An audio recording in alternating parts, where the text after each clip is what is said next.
Bonjour à tous et à toutes, ici Nicolas de Montréal. On est lundi et c'est une journée très grise, comme vous pouvez encore l'imaginer. Mais l'avantage de vivre ici au 29e étage du centre-ville de Montréal, c'est que même les journées grises, tristes, elles sont belles. Tous les styles de température sont beaux à cet étage. C'est magnifique. Tantôt, il neigeait. On avait la tête dans les nuages. La neige vient de cesser, mais c'est quand même magnifique, vous voyez. C'est très inspirant, je me sens... J'ai des pensées très hautes en ce moment. J'imagine que le spa a beaucoup aidé hier. Ça a fait sortir les toxines. Et j'ai fait 3 rêves lucides la nuit dernière. C'est incroyable. Un rêve lucide, c'est quand on se réveille dans un rêve. Donc j'étais comme chez moi, mais il y avait des éléments qui n'avaient pas rapport. Donc j'étais là, je disais à Martha, « Hey, regarde, il y a du tapis. » Non, il n'y a pas de tapis chez nous, donc c'est un rêve, tu vois, c'est un rêve. Elle dormait dans le rêve. J'étais toute seule à être réveillée. Donc je me suis mis à explorer mon appartement. Je me rappelle pas de tous les détails, par contre, mais je me rappelle clairement d'avoir fait plusieurs rêves lucides. Ça fait du bien. Ça rapproche de la conscience. Ça me montre que je m'en vais dans la bonne direction, que je fais un bon travail. Je suis dans une phase d'épuration. Ces derniers temps, j'ai été un peu fatigué à cause que je me levais tôt et j'avais de la difficulté à suivre le rythme. Mais là, ça va bien. Je fais plus attention, je me couche plus tôt. Et je dois dire que mon alimentation 90-10, fruitarienne, me donne beaucoup d'énergie. Parce que là, je comprends mieux. Je comprends mieux que je peux manger plein de sucre si je veux. Mais pas du sucre. Pas de sucre raffiné, mais tout ce qui est sucré, tous les fruits sucrés, je peux en manger autant que je veux. En autant qu'il n'y ait pas de gras. Parce que c'est le gras qui fait que ça bloque, que ça détourne les chemins. Un peu comme de la neige ici au Québec. Hein. Le gras, c'est un peu comme la neige dans la rue. Ça bloque, ça empêche de marcher. Ça fait des morceaux, des amoncellements. C'est un peu ça. Et ne prenant pas de gras, ben, sauf la fin de semaine, vous l'avez bien vu, chez Gusta, c'est assez gras, mais la semaine est commencée. Ça s'élève jusqu'à vendredi. C'est assez incroyable la clarté que je peux avoir juste par cette alimentation.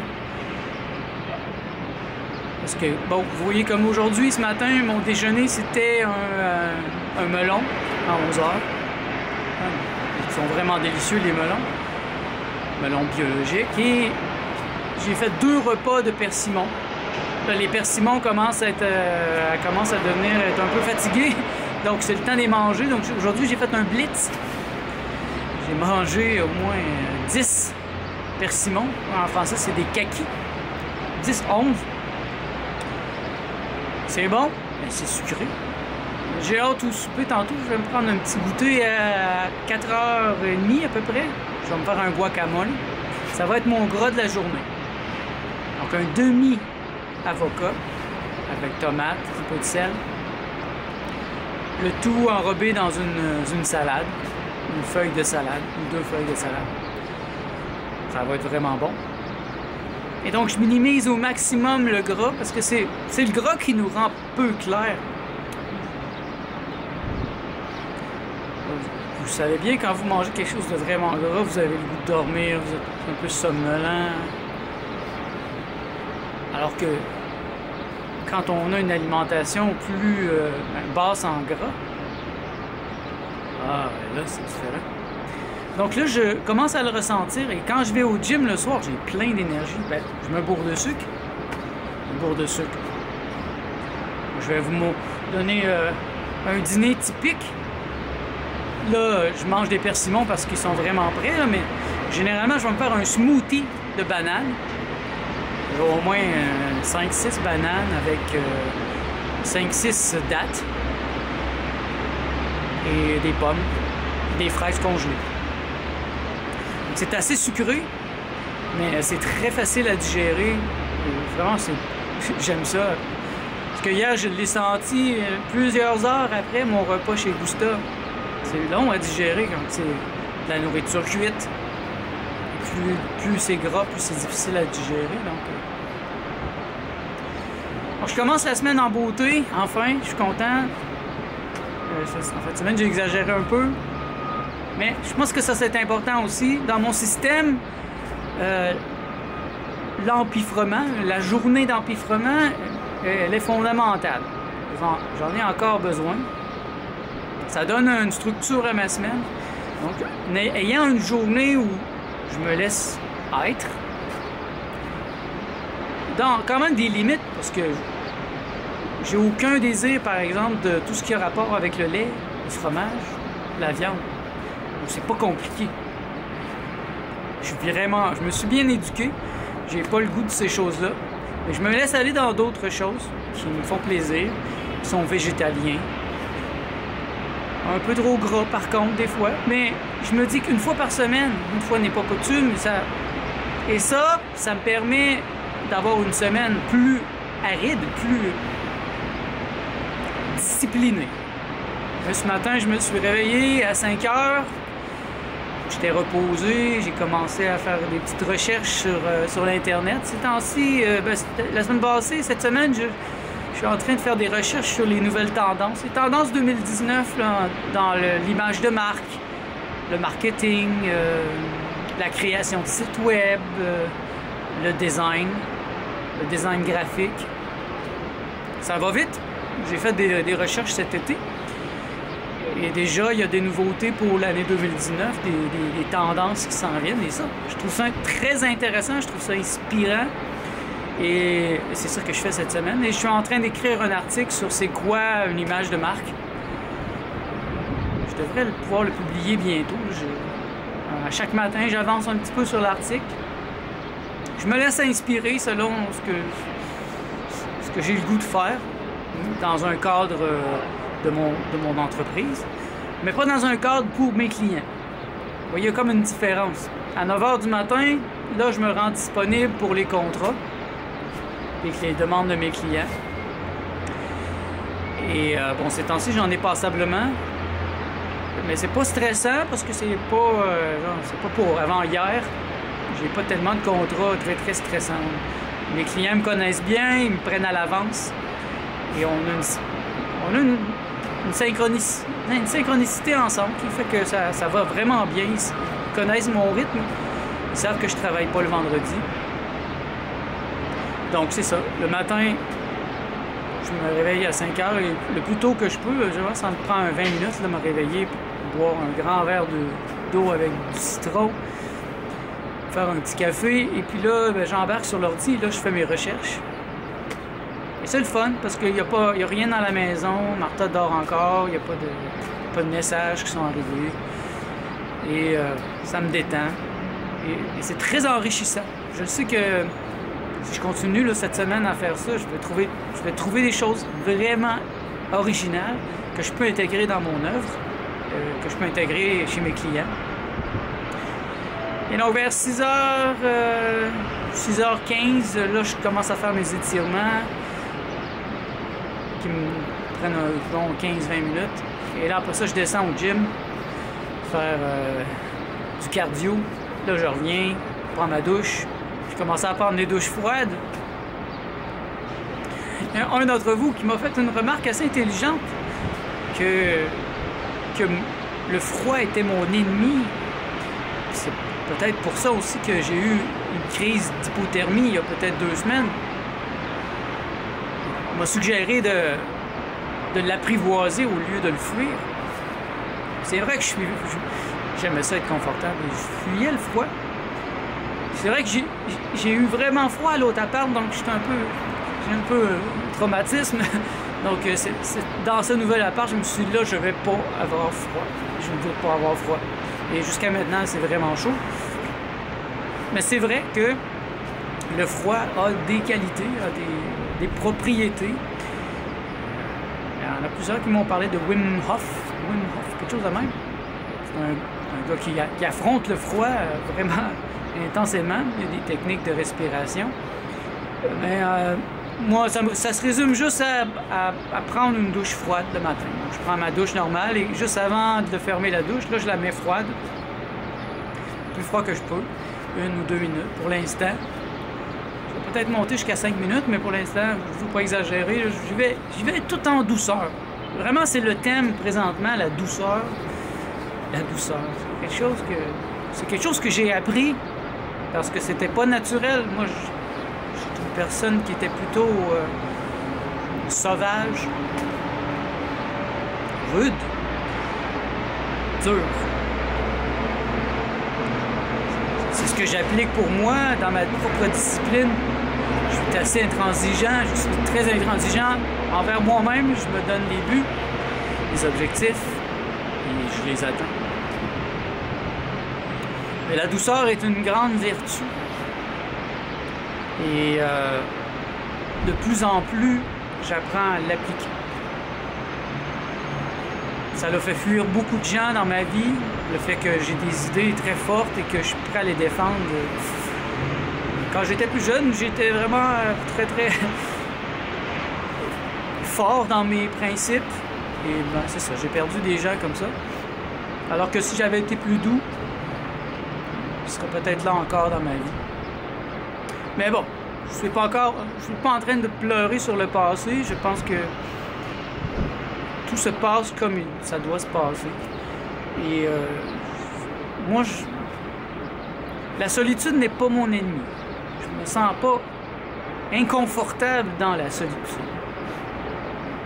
Peut-être un peu dans l'isolement, quand j'ai eu des moments d'isolement dans ma vie.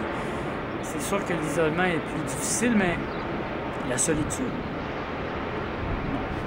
c'est quelque chose qui est là depuis que je suis jeune. Je vous ai raconté mon histoire la semaine passée.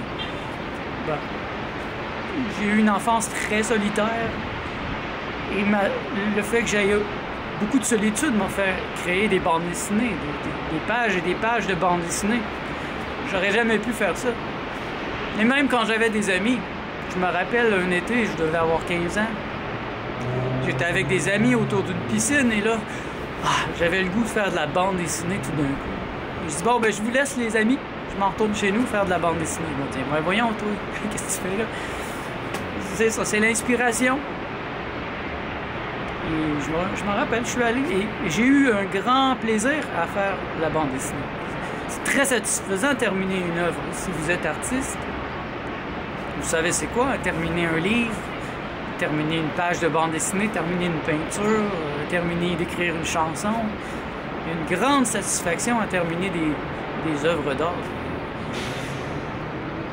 Et à ce propos d'ailleurs, hier soir, vraiment, je voyais des couleurs, c'est incroyable. Je sais pas si ça vous arrive ça. Ces temps-ci, ça m'arrive. C'est pas comme si je voyais des couleurs en avant de moi, là. C'est à l'intérieur de moi, je vois les couleurs. Par exemple, il y a 2 semaines, j'ai fait une douce expérience psychédélique et j'étais encore un peu traumatisé par ma crise d'hypothermie. Ça faisait mal. Ça faisait mal aussi moralement. Et je me rappelle que je recevais comme une douche de bleu. Je recevais du bleu. Et ça me faisait du bien. Hier soir, c'était beaucoup le bleu marine, le rouge. Mais j'ai regardé aussi des photos de mode aussi, de mode masculine avec des vestons, des écharpes avec des motifs rouge, bleu. Et j'ai trouvé ça tellement magnifique et ça a beaucoup impressionné mon imagination. Donc, toute la soirée hier soir, j'avais ces couleurs qui venaient et quand je me suis couché encore, et je les laissais venir. Moi, je pense que c'est un langage beaucoup plus précis que les mots.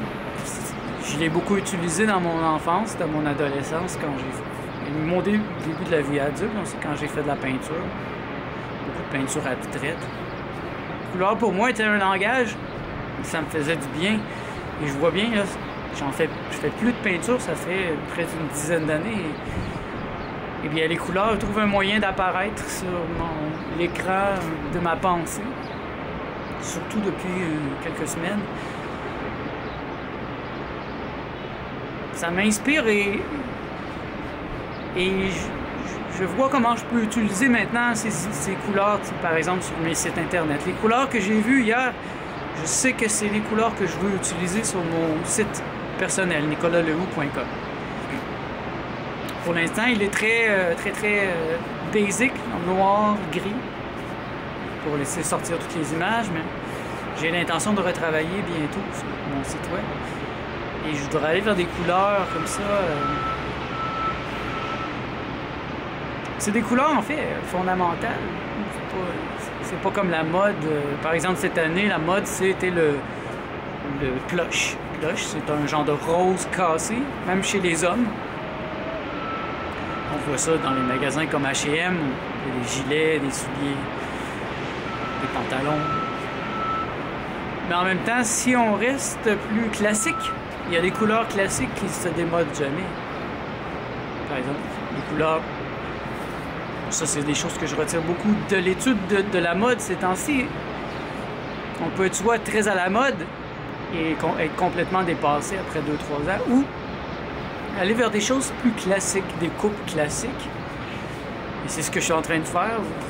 Vous voyez une différence dans mon habillement peu à peu vers des morceaux de linge plus classiques. Qui fait que même dans 2 ans, dans 5 ans, dans 10 ans, dans 20 ans, je pourrais regarder mes photos et elles seront toujours actuelles. Ce sera des photos que je fais, je souhaite qu'elles soient actuelles. Donc, je suis ces temps-ci à me composer cette image plus classique, plus homme aussi. Je me rends compte que j'avais le look que j'avais quand j'étais ado encore. J'avais plus mes Doc Martens, mais presque. J'avais pas réfléchi beaucoup à ça jusqu'à tout dernièrement. Et là, je pense que ça fait partie de l'ensemble de ma révolution intérieure de cette année. Repenser mon corps, repenser mon image, repenser mon futur. Qu'est-ce que je vais avoir de l'air quand je vais avoir 60, 70 ans, 80 ans? Est-ce que je vais être une grosse patate qui a de la misère à marcher, ou un homme élégant, maigre, musclé aussi? Pour moi, c'est évident, c'est le deuxième. Et donc, je dois y penser maintenant. Je dois commencer à m'éduquer. Personne ne m'a éduqué. Je viens pas d'une famille plutocratique où on m'aurait appris l'étiquette. Donc, je dois l'apprendre par moi-même. Et j'ai pas nécessairement les fonds pour l'instant pour acheter des beaux morceaux. Comme vous voyez dans la vidéo d'hier, j'ai pris des images de linge qu'il y avait au centre d'affaires de Montréal. C'était vraiment magnifique, mais je pourrais pas me permettre ça pour l'instant. Je peux y rêver. Et je peux chercher aussi des endroits où je pourrais trouver des choses similaires. Je suis à la recherche présentement de ces choses-là. Je m'éduque. Ces temps-ci, j'ai écouté beaucoup de vidéos sur le sujet.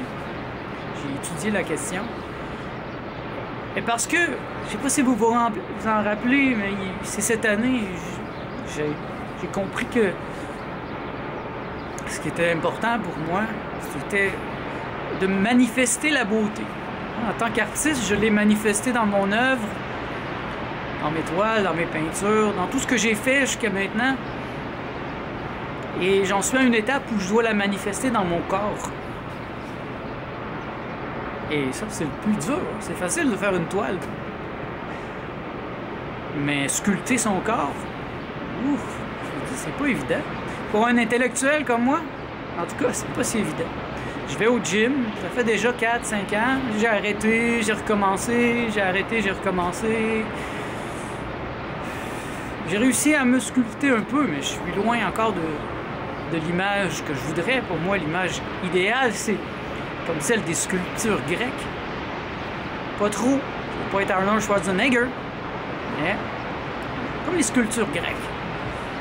Il y a un canon de la beauté, c'est ce canon qui m'intéresse. Pour incarner complètement la beauté, faire un avec la beauté. Me sentir beau, me sentir bien dans mon corps. Et je trouve que mon alimentation présentement me donne une belle énergie pour ça. Je me rappelle il y a 3 ans, quand j'ai commencé à m'entraîner, ou 4 ans, j'étais pas très bien influencé. Hein. J'ai regardé des gens qui s'entraînent puis qui prennent du whey, puis des suppléments, puis ci, puis ça. Puis je n'en ai pris. Je les ai testés. J'ai grossi aussi. Mes muscles ont gonflé, mais c'était comme... Il y avait beaucoup de gras. C'était pas des beaux muscles, c'était pas des bons muscles. Il a suffi que j'arrête. Ces muscles-là ont dégonflé. Il reste quand même quelque chose. Il reste une base, une belle base. Mais ce que je veux, moi, c'est un corps maigre. Je veux pas... Je veux être maigre. Mais maigre dans le bon sens du mot. Un peu comme les coureurs, les cyclistes. Mais avec un peu plus de muscles. Pour vraiment avoir le canon. Dans le fond, si je prends une photo de moi, nu, et je la mets à côté d'une sculpture grecque, j'aimerais ressembler à ça. Les Grecs, c'est comme un sommet, un des sommets de l'humanité, hein, un des grands penseurs. C'est vraiment intéressant d'étudier la Grèce antique. Et il y a une beauté incroyable. Ils ont atteint un sommet dans la beauté. Par exemple, un athlète qui allait participer aux Jeux olympiques ne pouvait pas participer à moins d'être capable de jouer un instrument de musique, de réciter de la poésie. Il devait être complet. Et ça se faisait nu. Les Olympiques se faisaient nus, donc tous les athlètes étaient nus. Ça devait être vraiment incroyable. C'est pas comme aujourd'hui. Aujourd'hui, c'est des spécialistes. Donc, la personne, elle peut courir vraiment, vraiment, vraiment vite, mais elle sait rien d'autre, elle sait rien faire d'autre. C'est comme un inculte. En général, il y a peut-être des exceptions, mais en général, les Olympiques ne favorisent pas nécessairement l'intelligence.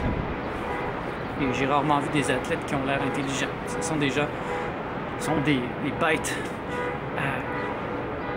Les bêtes de somme qui sont capables de briser des records, mais pourraient-ils nous réciter de la poésie, jouer un peu de lyre et nous émouvoir? J'en doute fortement. Et c'est ça, c'est ma réflexion sur l'inspiration. En fait, c'est ça. Je pense que j'ai commencé la vidéo sur l'inspiration et je me sens très inspiré en ce moment. Et ça demande beaucoup de discipline, beaucoup d'organisation, avoir autant d'inspiration parce que c'est facile que ça bloque. Quand c'est trop.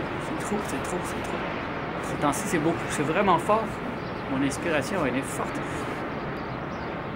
Mais en étant discipliné, j'arrive à la distribuer. Et un peu à chaque jour. Je la distribue un peu partout pour qu'elle s'écoule doucement. Au lieu que ça reste pris en moi et que je devienne fou, je réussis à l'exprimer. C'est quelque chose que j'ai acquis par l'expérience d'être un artiste.